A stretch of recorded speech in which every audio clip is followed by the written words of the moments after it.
Good morning. Welcome to another episode of Fearless and Free TV. Today, I'm super excited to bring on one of my new friends, a long lost soul sister, Joan of Angels.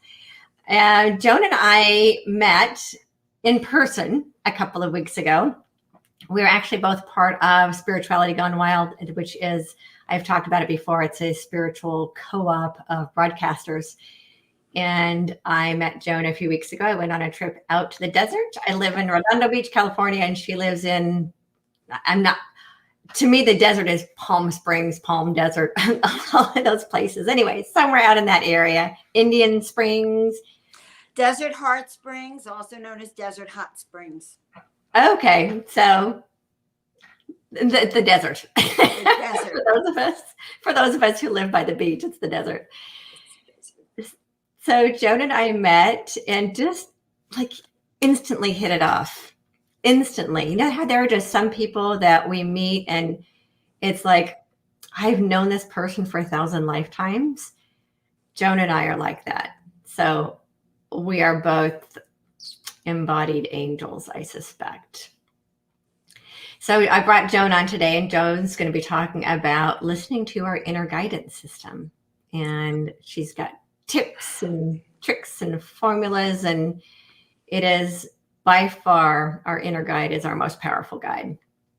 So Joan, tell us a little bit about you. God, that was so well said.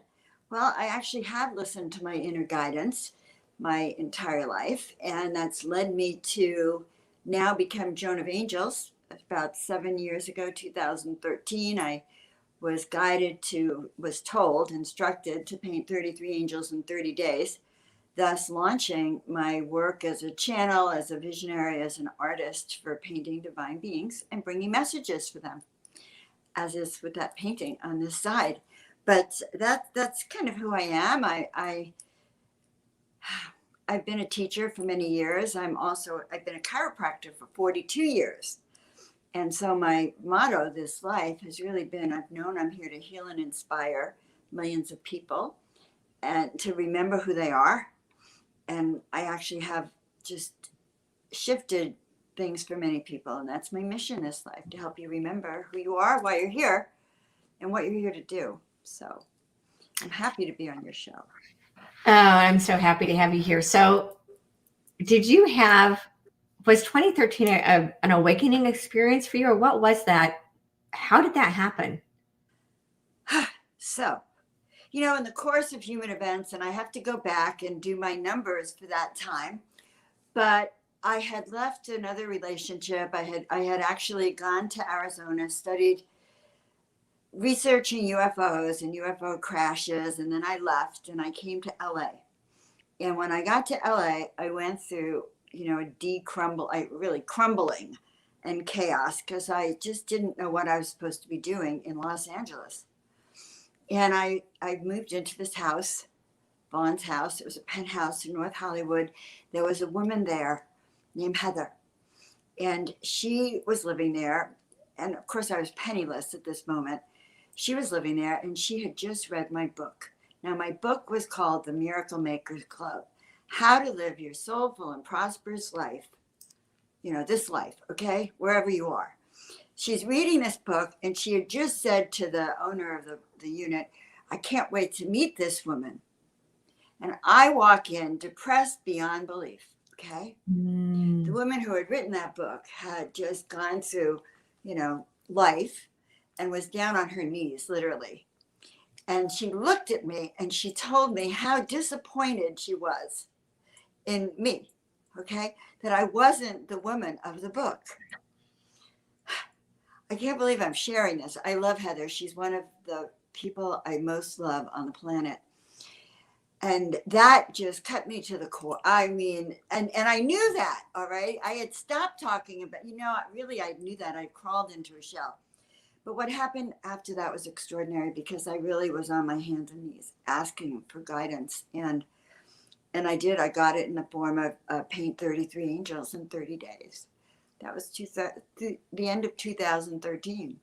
And suddenly I had a mission and a vision, and they showed me that if I listened, and here's the caveat for everyone, if I listened and second part, followed the instruction, in other words, acted upon it reasonably, then they'd give me more information. And so that became a little game here. So I followed the instructions and then I learned more. Meanwhile, I had more art, and I began to do workshops helping people tune into listening to the angels, hearing them, feeling their messages. And I've never looked back. So yeah, it was pivotal. Wow. So isn't it fascinating? And this is something I share fairly often with people, and your story is a perfect example of it, that the greatest breakthroughs come from those kinds of breakdowns. Absolutely. Absolutely. Because as humans, you know, we don't want to stop.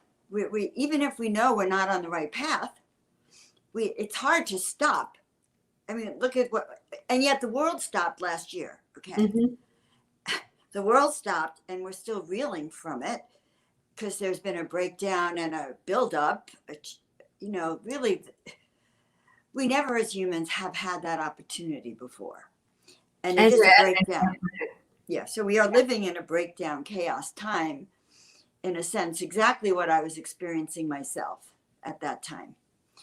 But the good news is that many of us, and like yourself, have really learned who we are through this, learned what our voice is. You know, my guides back last summer went like this. They've been talking to me since childhood.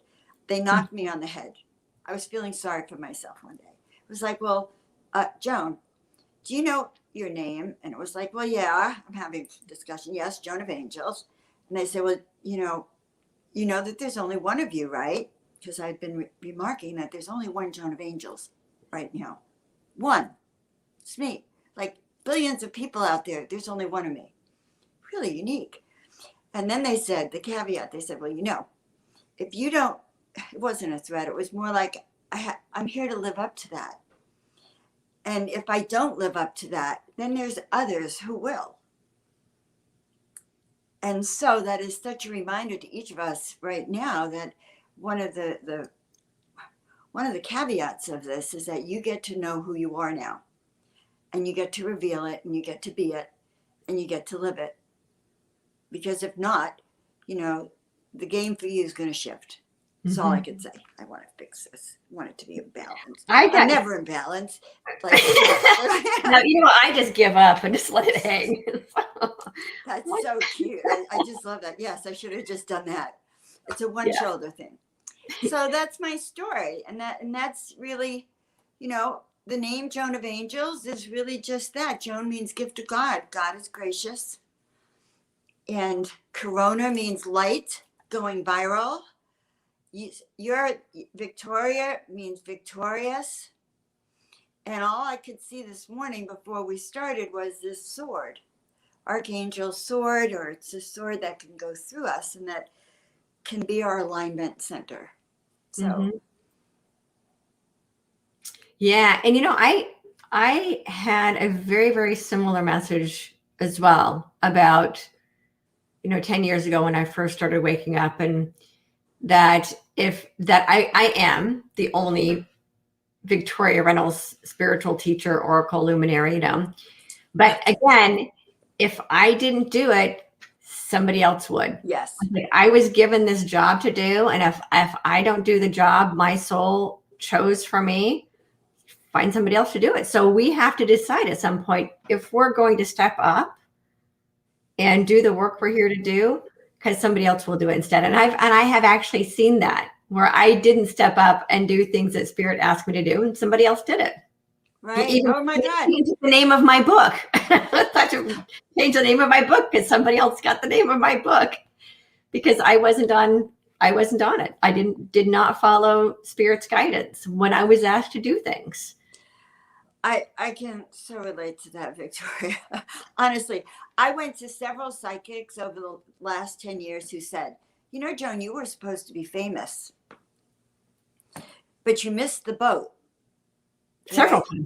Several times you missed the boat. And then he looked at me. Well, he wanted $4,500 to make my dream come true. He looked at me, though. He said, there's still time. There's another window, you know, and there is this other window, because it's coming now, Right. when I understand what that truth is about and how precious it is. So I totally relate. Yes, we are told, and we're just told and informed, and then we have either we say yes or it's next. But the energy when we bypassed it for us is painful, because I Right. know, because then there's a little cloud that comes over and a little and depression in a certain way, because you could feel that vibratory shift kind of got stuck for a while. But that's part of the truth is, Victoria, it's really part of our learning. You Hmm. know, we may have been born with this particular mission, but it doesn't mean learning how to be Joan of Angels has been quite a unique experience. Not like I was born knowing anything about this. I was, but the truth is I was. But my conscious mind wasn't. Right. And certainly the personality mind doesn't, you know. Right, right, right. We have to And learn how to become what it is we came here to be. and that's our life's journey. Yeah. So and being a spiritual luminary or an oracle is no small thing. You know, it's a different energetic frequency, and it requires you and I both to really be fearless in our own, you know, really clearing away what clouds are thinking. We're Right. human. It happens, you know, it can happen all the time. Well, and it's so frustrating. I admit it is frustrating. I'm like, really?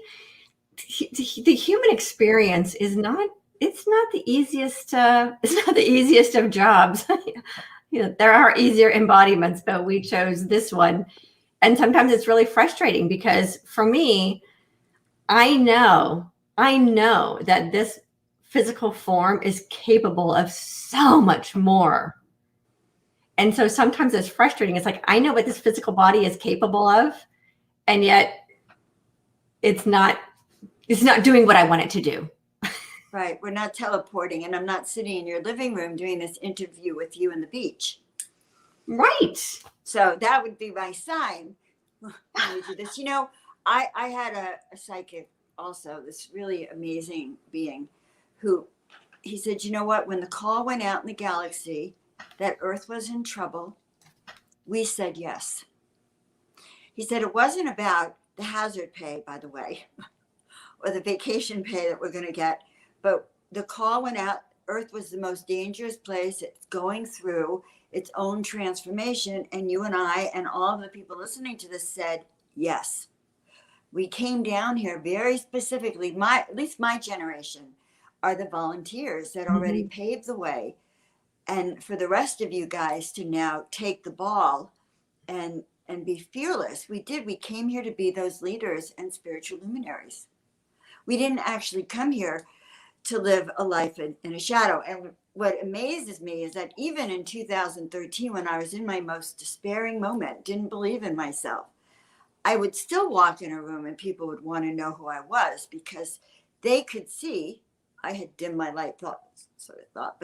But when you are who you are, people just wonder. They know it. They feel it no matter what. You can't take that out of you, if that Oh, makes sense. yeah, yeah, yeah. I get that all the time. And I always wondered what that was. I would be, you know, at 7-Eleven and people are staring at me like they think I'm a movie star or something. It's Because they feel fascinating. your vibration. Okay. And they're feeling your auric field, your luminous, and they're also feeling your calling. When you and I and all of you guys, when we walk out, it's like we have an antenna, and this antenna is according to our vibratory field. Okay, you are a luminary, honey. What does a luminary do but be a lighthouse for the world? So you don't think you're a luminary just on the show and then you go to Starbucks and you've turned it off. You're walking into Starbucks with your light so high as an antenna and a wake up call, so that those beings, those humans out there, they may not even say much, they may just look at you. They have been awakened, they have been touched by the light, and a change is going to be activated just by that. When I was 23 or 4, I was initiated and ordained in the movement of spiritual awareness, and I was given this very weird ministry. It seemed weird to me, because everyone else had a ministry of you're going to teach, you're going to hold seminars, you're going to, you know, heal the sick. No, I was to walk in a room. I didn't even have to speak. I was just to be me. Hmm. So it's not amazing. It is what we're called to do, which is why it's so important when we even leave our house to have our frequency so high that we're not bombarded by the world, and that those who are ready to see and feel it will get it. Got it. We are leaders for that reason. We chose and they give us hazard duty pay for this, guys. And the job is done. I promise I have it on great authority. Well, and we tended to have chosen difficult childhoods. Ah, Yeah. I mean, I remember as a little girl, I'm like, really? Why would I choose this? Now I understand. But those of us who came here as volunteers chose really difficult lives to work through so that we could help lead other people through. Well, yeah, because it takes a lot of tenacity and resilience and courage to really become that leader. It's not so think of our hard childhoods as our training. That was basic training, advanced training to do our work. No, the word I'm hearing is boot camp. It was boot camp. Yeah, Yeah. I forgot. I was thinking there's a better word for it. Yeah, we had No, boot that's camp. what just came in. I love that. But we've graduated, and now we are those visionary leaders. You know, we are those ones who are speaking that truth. I feel fortunate because the voices that I hear within they guided me to become a chiropractor, moved to California to be here now, in a sense, and I believe that I am Joan of Angels this life, and probably other lives, you know. And the thing I love, so I reveled in Joan of Arc as a kid. She was the only biography I really cared about, and one of the things that so amazed me was that she could go before the king and know that he wasn't the true king, that her intuition was so strong, and that she was able to tell the village and the village priest, no, I must go. She believed in herself and her calling so much. I mean, can you imagine a 14-year-old girl in the Middle Ages telling her priest, I have to go to tell the king that I can help save the country? Yeah, pretty amazing. And yeah, her energy has been very prevalent this year. Just, I think because she is, you know, it is basically guiding a lot of these leaders to take up arms. So it's not the guns and swords physically, but it's Michael's sword of truth and taking up arms as in arm in arm, and that's what this new army of light is. It's not. It is because there's so much darkness, and the dark can't exist in light, but there is so much darkness that it is up to us to raise our frequency so high that we light up thousands and thousands of souls around us. That's the assignment I take on when I walk out. Yeah. You know, it's I do too. And it's interesting just walking around the grocery store, people just smile at me, even with my mask on, because in California, actually I have guards in front of the grocery stores that don't let you in without a mask on. And even walking around with a mask on, people light up and smile at me for no reason. Say that you're doing your work. Yeah. That because it's with the inner sight. You're doing your work. You're probably lighting up that supermarket. I do set that intention to just walk through and light the place up. And you know what? There's so many sad souls, so much confusion, so much fear. You know, can I touch you? Can I not? Will I get ill if I look at you? You know, across the room. Will your vibes Right? Are you dangerous to me? So look at how we've been, set against each other in that way. Yeah, and the fear right now is palpable. It is. Family members are afraid of each other. Even in their own home, they're afraid of each other in a different way. It's different than being afraid of our family for domestic abuse situations. This is just being afraid to hug, being afraid to talk, it's so the what it's requiring is for greater and greater and greater levels of love for those of us who know that we are love embodied to transmute that fear. So my quote that I have on my email, and that's kind of my quote, is to hold your light so high others can't help but see their own light. Oh, well, see, that's exactly, and I hadn't even seen that quote, and here I am breaking it down for you. I agree. I just agree. It's, yeah. And I suppose mine is about listening to your inner guidance, and your truth will set you free, because the truth, the truth within. Mm-hmm. And if you're expecting to see the truth in any of the news or any of the TV or any of your friends, or you're not going to get the truth anywhere except when you see what resonates with you inside. Mm-hmm. And then kind of call forth your own decisions from there, because people are agonizing over the vaccine.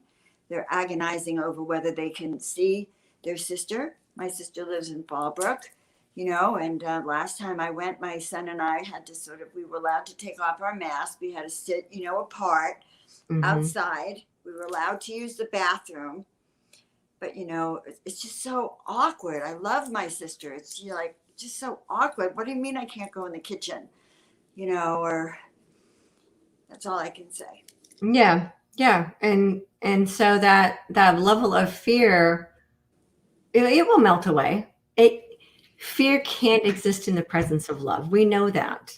Just like darkness can't exist in the presence of light. So the more that we are that, the more we spread love forward, the more we spread light forward, the darkness and the fear on the planet will dissipate. And now we have an entire, 10 years ago when I first had my spiritual awakening, it was just a few handfuls of us. Now there are millions of people all over the planet. There are armies of light workers now. So here's a question that I have. And I love you were talking about our inner voice. I call it, following our intuition. And that the word tuition means basically paying for learning, right? So intuition is our inner, actually, what's a chapter in my book? One of my books. I love that. About your inner teacher. We're paying tuition to our inner teacher. Why would we pay tuition to other people when we can pay it to ourselves? Oh my God. I'm writing a book on intuition, so I love that. Oh, I've never even thought of that. You are paying yourself to learn. Yeah. Why? So anyway, I love a good wordplay. Spirit loves playing with words. And intuition was one of those really good in the word alchemy word games that we play. And intuition is one of those that, yeah. So what's your question? So the question was, how people can recognize the difference between their inner truth and their personality self that wants to also be in charge of making decisions. I love that question. So first of all, I'm going to say that the reason I actually call it that voice within is that I hear a voice. Okay. I hear a very distinct voice over here. I heard a voice that said, go to chiropractic school. And it was like, what? Go to chiropractic school. What? I enrolled that week. Okay. I've heard moved to San Francisco. What? I have heard this voice very clearly, and that is why I call it the voice within, which is one of the aspects of intuition, because we know intuition includes our sight, our senses, our smell, our gut. Okay, it all includes how we receive messages from the universe. Okay, so your logical mind may say, turn right at that corner, but your hair on your body, because your intuition is also a gut response, your hair on your arm is high, sky high, and your stomach is now knotted up and saying, don't. Do you listen to that voice that says it's all in your mind and it's safe? Or do you really listen to your body? So I want to get down to the gut reaction, because intuition is our greatest skill on the planet. It can save your life.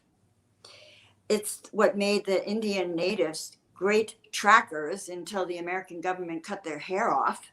Okay. It's that sense we have that knows because we know because we know. Now, the reason many of you don't know that you know because you know is that you know it, but then the outside world tells you you're wrong. Okay? Your mother, your father, the media, the pharmaceutical company. Let's talk about just gut reactions to the vaccine. Okay? If your gut is screaming no, but the logical world says yes, then you're having that major disconnect, but it's not about you.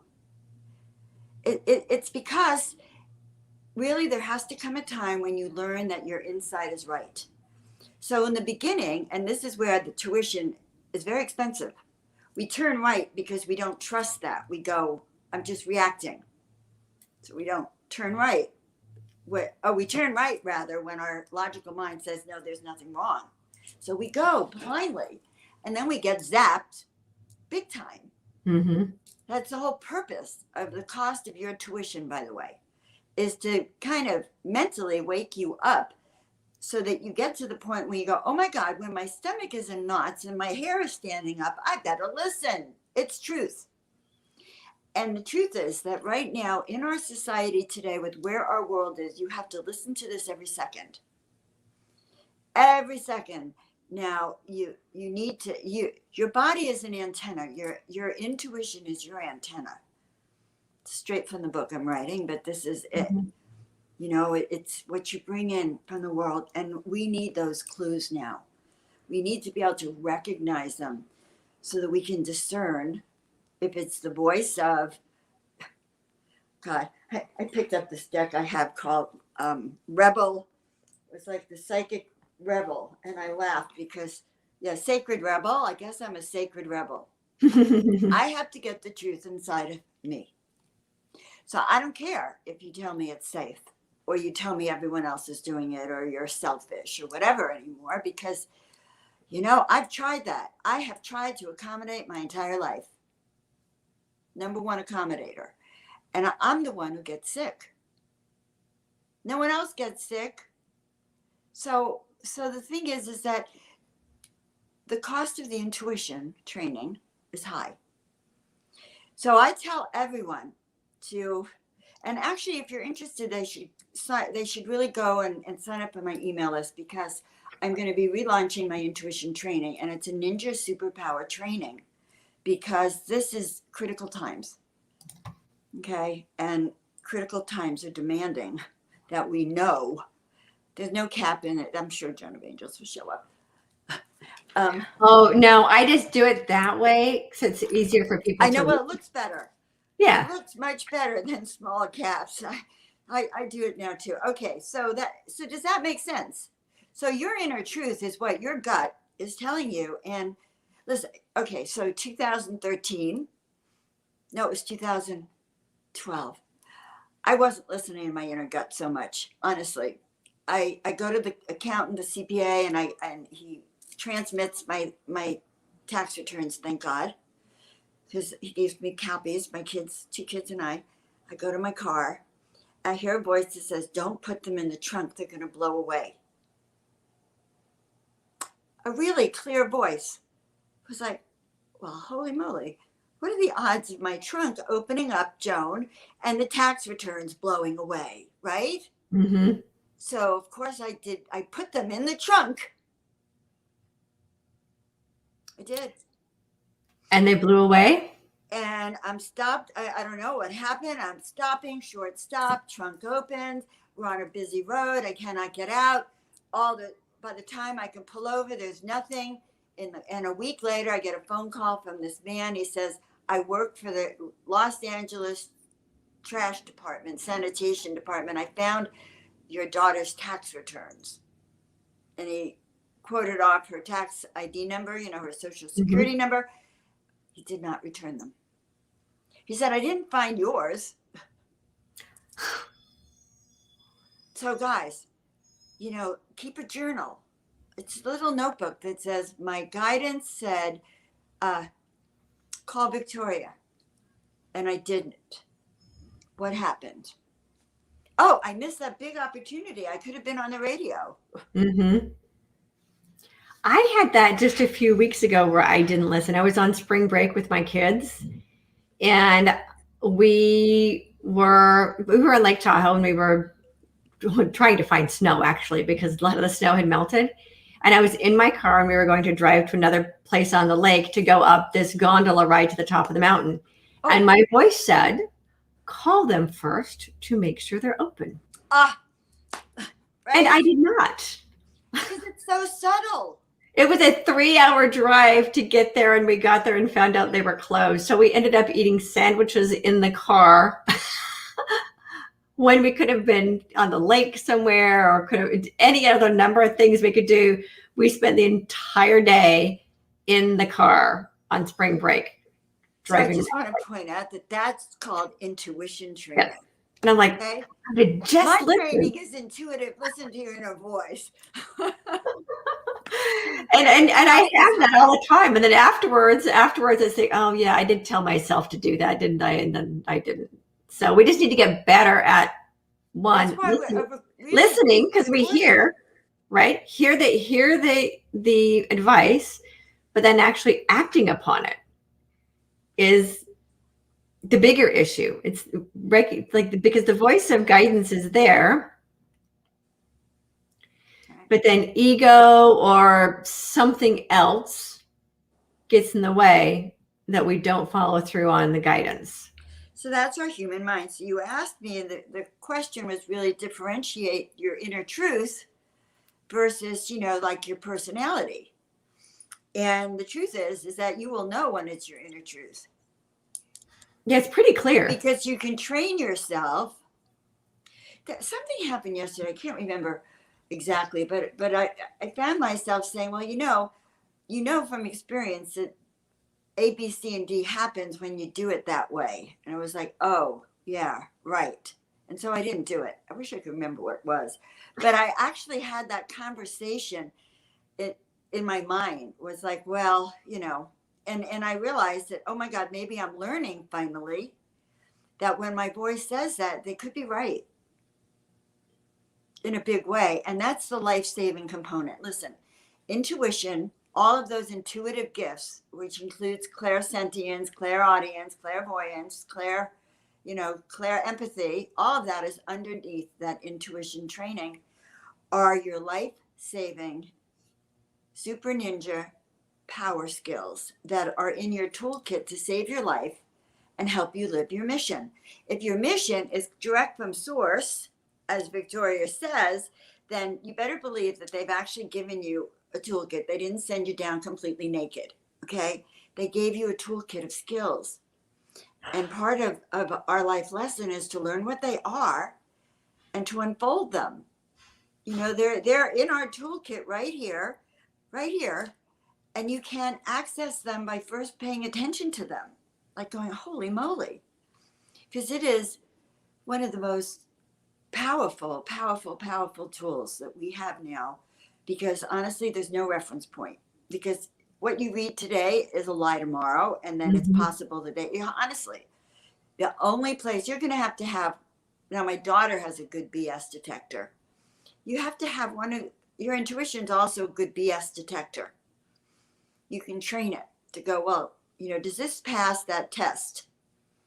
Or is this more of the same? Right. Right. So one of the things that I've found is that our inner truth is loving 100% of the time, where the beliefs in our head tend to be fear-based. So you can start to listen to the difference, right? Because the directions from our inner guide are clear and specific and loving. Right. Our inner truth will never, ever, ever call us hurtful names or anyone else. Right.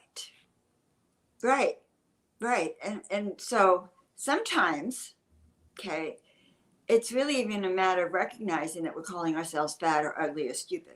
Okay, because honestly, that's step one. It's a lower vibrational frequency, but it's one that one has to learn to recognize. You can recognize it by seeing it in others and kind of stopping it right there. Because truth is, I am beautiful. You are beautiful. I Mhm. only want you to say you're beautiful. I don't want to hear the rest. Yeah, yeah. It's really uncomfortable when we listen to other people beat themselves up, um, Yeah. because we know that's not the truth.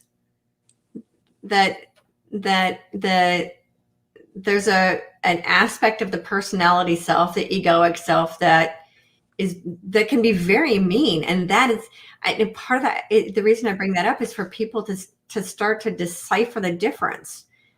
That the truth will never say anything hurtful about us and even about anyone else.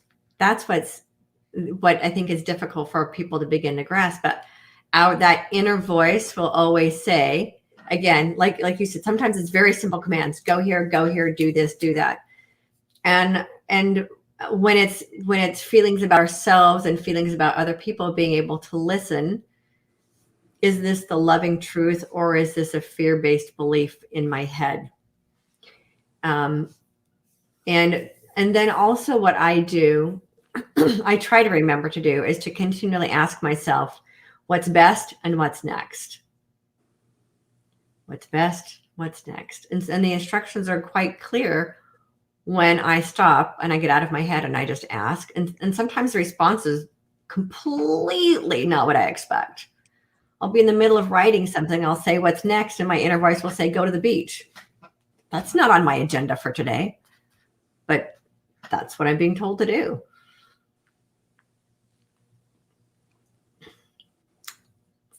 Right? Yes. Yeah. So there's that, but when you listen, more is revealed. And Right. it is really truth. I know. And it's interesting that when we do listen, what I have found when I don't listen to my inner guidance, like with this trip that I went on a couple of weeks ago, I ended up wasting an entire day sitting in the car, or sometimes accidents happen, like things that could have been avoided if we would have listened. Right. And then I've also found when I follow that inner guidance that sometimes magic just shows up in the path. Well, that's because that's what it is. When you're on that higher vibrational path, and I call it the miracle wave. And that's when, the synchronicities happen. The right people show up at the right time. Oh, you answered the phone when that person called to be on their show. You're right there. And, just like catching that wave. Mm. I have a way, I talk about this in my book, Miracle Makers Club, but I call people miracle allies and miracle busters. So, in a sense, if one of the ways we talk about, how do we know when our family and friends are against what we're doing, say, um, there's a pattern. So looking for the pattern in your relationships. Does this person support my dreams? Or when I have my dreams and I go out and talk to them, are they the ones that are shooting me down? I mean, Mm. that's the first thing to ascertain in your family, friends. Who are your real true allies that support you in your soul growth and in your visions and in manifesting that? Because then you'll actually know who to share your dreams and visions with. Because you may feel perfectly aligned and on how you're going to do it, and then you walk out of your room and you mention it to your parent and they shoot you down. You walk back in your room feeling stupid. Okay, which I've seen happen to a lot of people I know right now. They think they know it and they're getting clear, and then they walk out and someone slaps them a little bit and they go back in, put the blanket over their head, and it's like, well, I won't have any independent thinking again for next life. That's a miracle buster in a sense. It's just to know that you have to really learn how to differentiate what's theirs and what's yours. Mm-hmm. But even that's very hard for people. That's why learning to trust this intuitive sense has been such a challenge.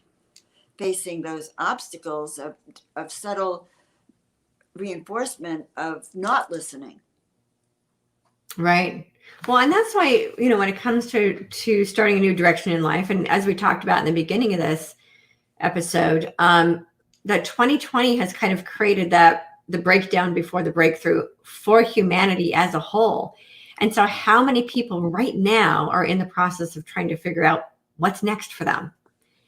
And like you said, being very, very careful who they share that dream of an idea with, Right. and to only share it with people that can be completely supportive of that, because our family of origin aren't always the most supportive. Hold on to that dream until we can share it with our soul family who will uplift and support us, and being able to decipher who those individuals are. Right. Right. It's like our soul is always wanting to pop up and go for the dream. And those around us are going, whoa, whoa, come back. Come back. Don't go there. Don't go there. So, yeah, so you find your miracle allies, especially in this time, in these times of transformation. Very, very important. And yeah, we are in the most amazing awakening. It could either be fearful or it could be exciting. But one has to be ready for the changes and has to be ready at a moment's notice for it's just really an alertness. I feel like I'm a walking antenna. I told Victoria that I would share this process that I use, and just a quick dive of it would be, imagine that you have from your crown chakra coming down this energy that's sort of, you can think of it even as a sword coming through, and it aligns perfectly in your spine. So for the first time in your life, you're going to have a perfectly aligned spine going through your spine and then right down into the center of the earth. And when you're perfectly aligned like that, you can clear your energy. You can run it. It's like it opens it up a little bit. So it could just run it real clear, send energy to all parts of your body, and their sense of balance and harmony. Now, it's not always easy to maintain that state, but it really is. From that state, you can see very clearly if all you need to do is discern if turning to the right, going straight, or turning to the left is for your highest good. Here's the question you need to ask at all times, and this will save your life. I call it the discernment scale, on a scale of 1 to 10, with 10 being you are turned on and in alignment, 0 being you might as well be dead. Okay? And a scale. So on a scale of 1 to 10, all right, how wise is it for me to go straight? Okay? Or left or right, okay? You ask one question at a time and you will be told. You'll go, wait, but I was planning to go straight because the best restaurants are over there, okay? Mm-hmm. But the voice says, or the discernment is actually saying, well, the left is better. You go, God, that's like quieter or whatever. And then you walk down and it's like you were saved from, like, there was a riot over there, okay? You don't know. Ask to be shown what is for your highest good at every moment. And you will never go wrong. Okay, you will never, ever, ever go wrong. As long as you listen to what you heard and you don't try to second guess it because it doesn't make sense to your logical mind. Your logical mind didn't ask. Oh, right.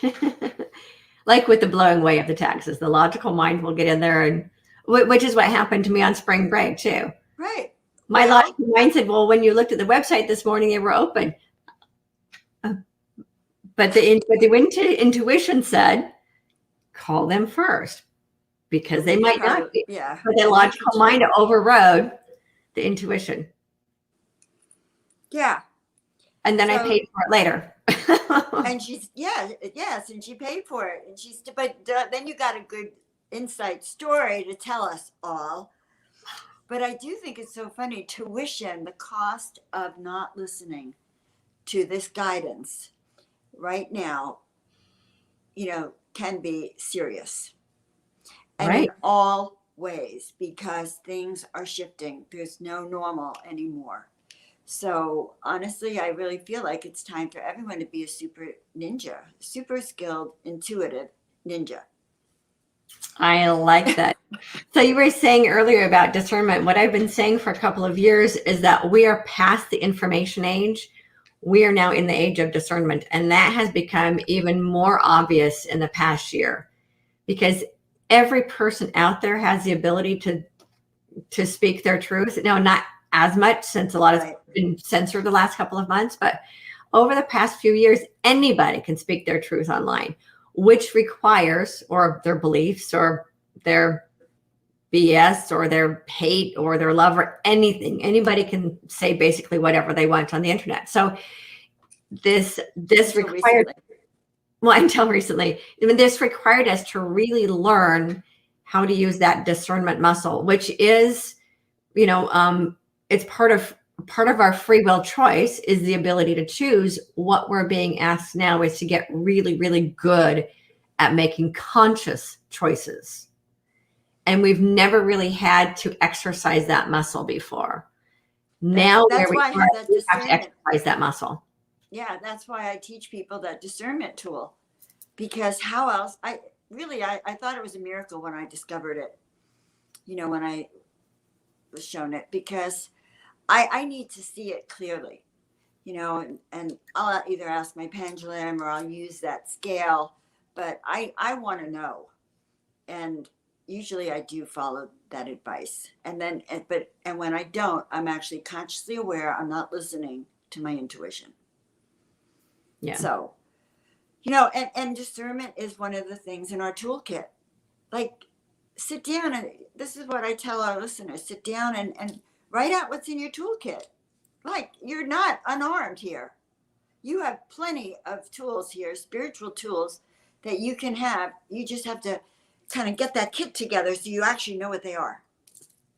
That's cool, because I never had the visual before of being born with our own toolkit, but it makes sense that nothing in the universe exists without everything that it needs to thrive. Right.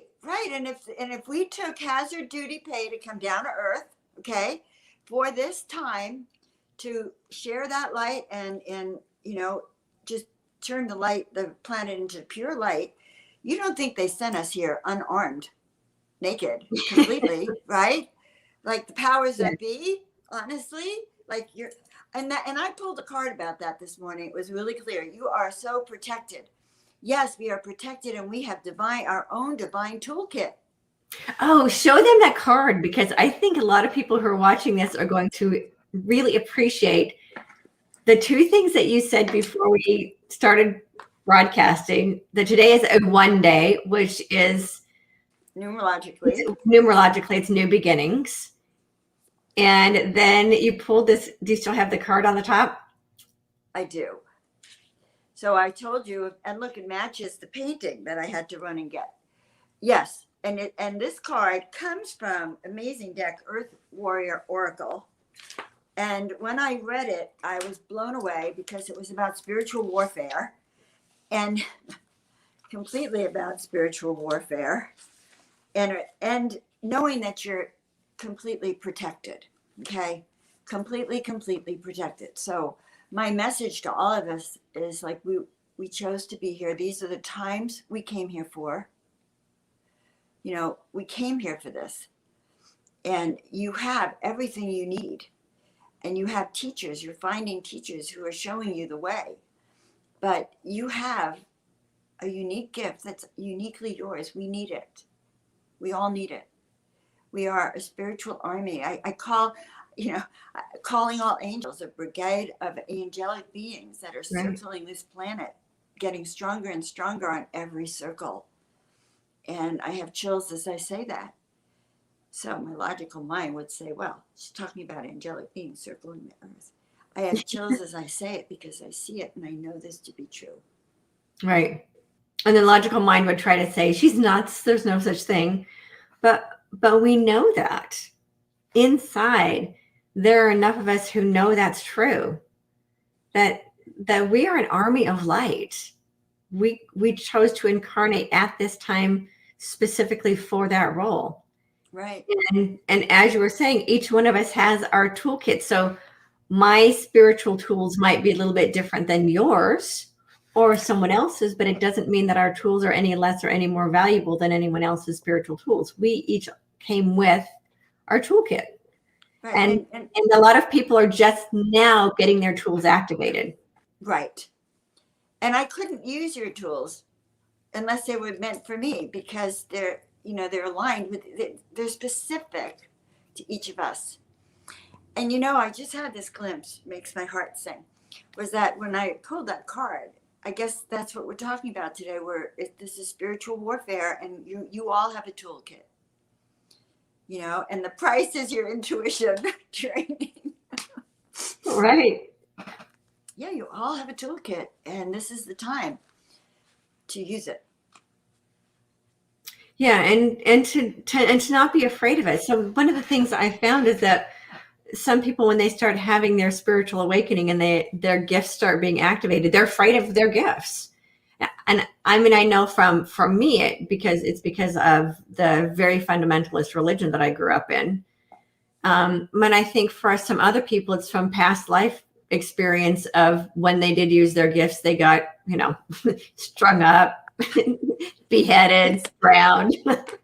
It's so funny you should say that, because I was just thinking, should I mention to them that I've been told that this lifetime we will not be burned at the stake? I was told the same thing. In this lifetime, I'm safe. Oh my God, yes. And I'm sitting here going, should I just mention that? Or, that we have been told, all of you, even listening to this in Victoria, been told too, we will not be burned at the stake this lifetime. And I do a process with some, when I do my classes on, I call it the angel recovery zone, or the angel recovery spot, where we literally clean off your wings, because those past lives were rough. I admit it. We did not have, we didn't have, that was intuition training. That was very expensive, Victoria. I just want you to know. But we have it in our cell memory for sure. Oh, I call it cellular memory. Ooh. So we have our past life traumas in our cellular memory, and that can be cleared. Just as our cellular memory can be healed, so can our cellular memory. And I've seen, I have a couple of friends who have a persecution complex because they've been persecuted so many other lifetimes. They're still carrying that complex now. And that needs to be cleared, because in this lifetime, we can clear all previous lifetimes' karmas and be free to do the work that we came here to be. And I think this was intentionally brought up because there are going to be a lot of people viewing this who have been afraid of the mission that their soul is calling them to do, afraid to speak their truth. A lot of people have throat chakra issues from past life traumas, and to really understand, like the card said that you pulled out, the spiritual warrior card, that says we are protected, and to own that it is safe to speak our truth and that we are protected this time. One, I think it's because there's so many of us, where before it was only a few of us here and there that were trying to speak our truth. Joan of Arc is a perfect example, having the courage to speak her truth, and then she was put to death for speaking her truth. And I actually have a couple of past life memories of being murdered for freeing people. My particular soul mission in every lifetime is about the freedom of humanity, which is why, again, the name of my channel is Fearless and Free TV. And I've been murdered in previous lifetimes for helping to free humanity from different situations. And that we now, in this lifetime, we're good. There's an entire army of us. It's not just a few of us here and there. Armies, millions of us, all across the planet. We're good. It's good to know. It's good to know. It's given me a bit more courage. I'm one of those people that have had tremendous trouble in speaking out in a big way. Mm-hmm. Not so individually, but really in a big way. And I really spent a lot of time this morning meditating on that before we even had the show, because I heard, and I only pulled the card right before, but before that I was hearing that something big is going to happen today. This is a big show for you to be doing. speaking your truth, honoring your voice, and really looking at all the times when I haven't, Mm-hmm. and understanding the fear. It's like having a cork in your throat. The fear of being tarred and feathered for your opinions, which has happened to a lot of people right now, also on Mm-hmm. Facebook and Twitter and YouTube. So this is a very divisive time to speak your truth.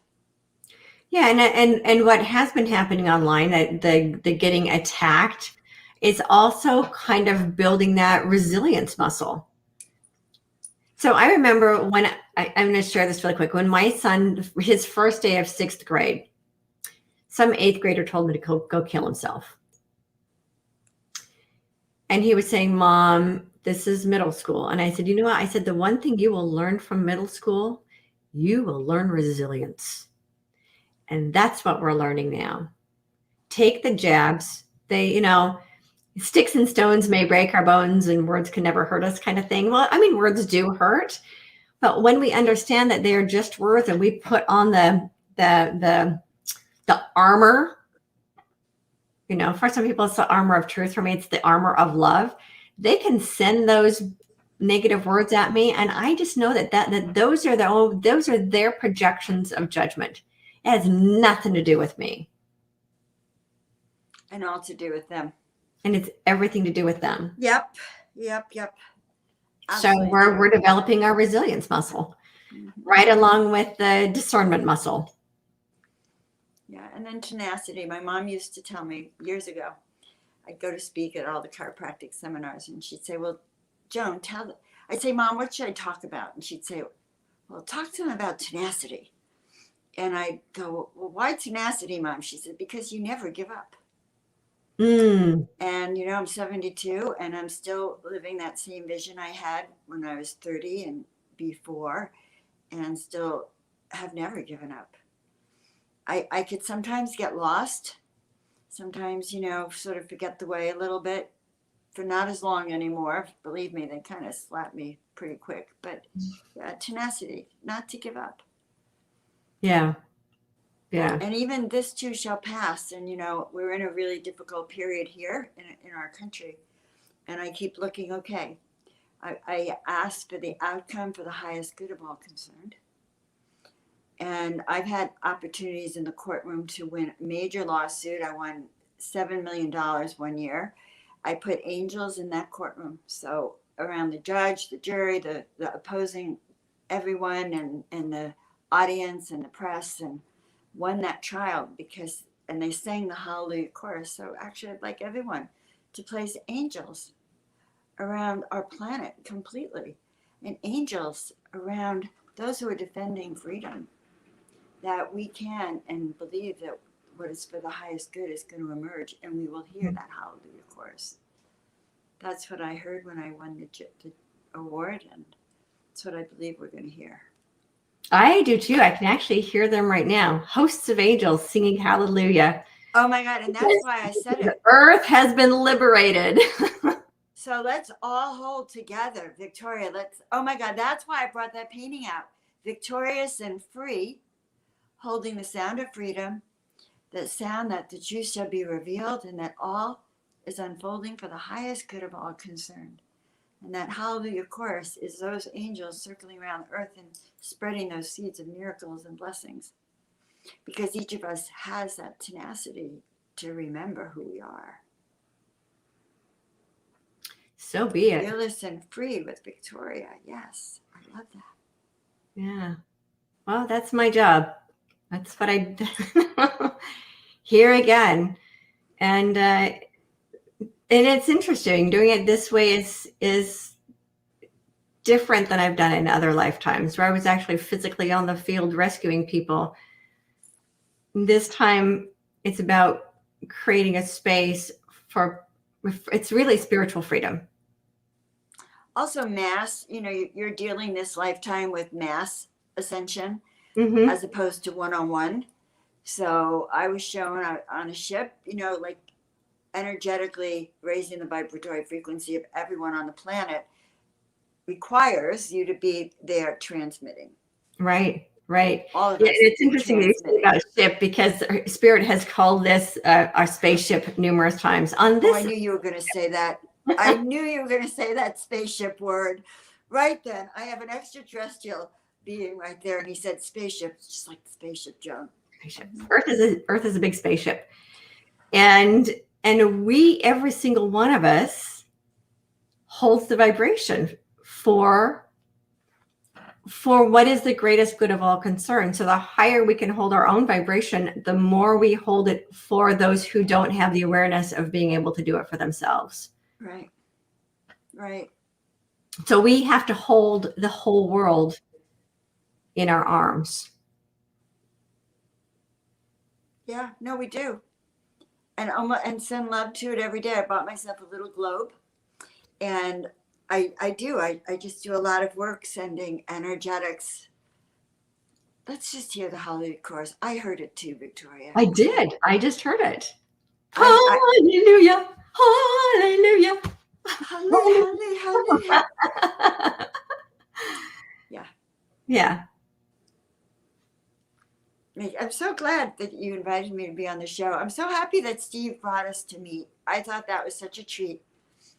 Yeah, that was lovely. I'm looking forward to going out and spending some more quality time with you in Perfect. the hot tub. Yes, anytime.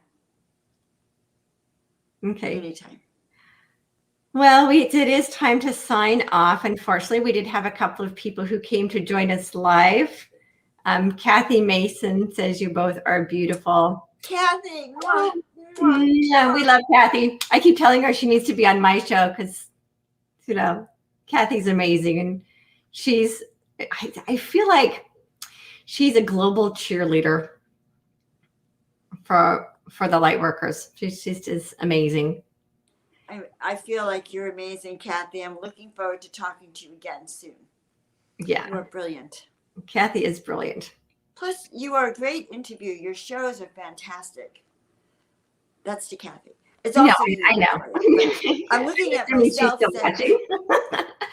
I have Lisa says, hello, ladies. Michael Guardian says, so many people. That was back at the beginning.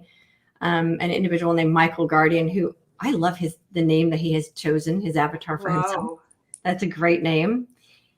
And yeah, that's who we have live. What I found interesting about StreamYard is that I can't see all of the comments across all the different platforms. So right now we're streaming across 8 different platforms. So when we hop off the show, we can go say hello to all of the people who are watching us on these various platforms. And thank you all for watching. Thank you all for being here. Thank you, Joan, for bringing your light to the planet and for all the work that you are doing.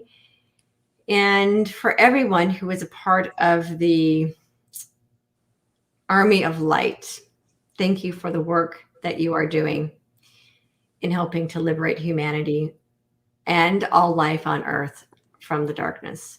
Every single one of you play an invaluable role in this process. And again, and as always, until next time, get bold, be fearless, and live free.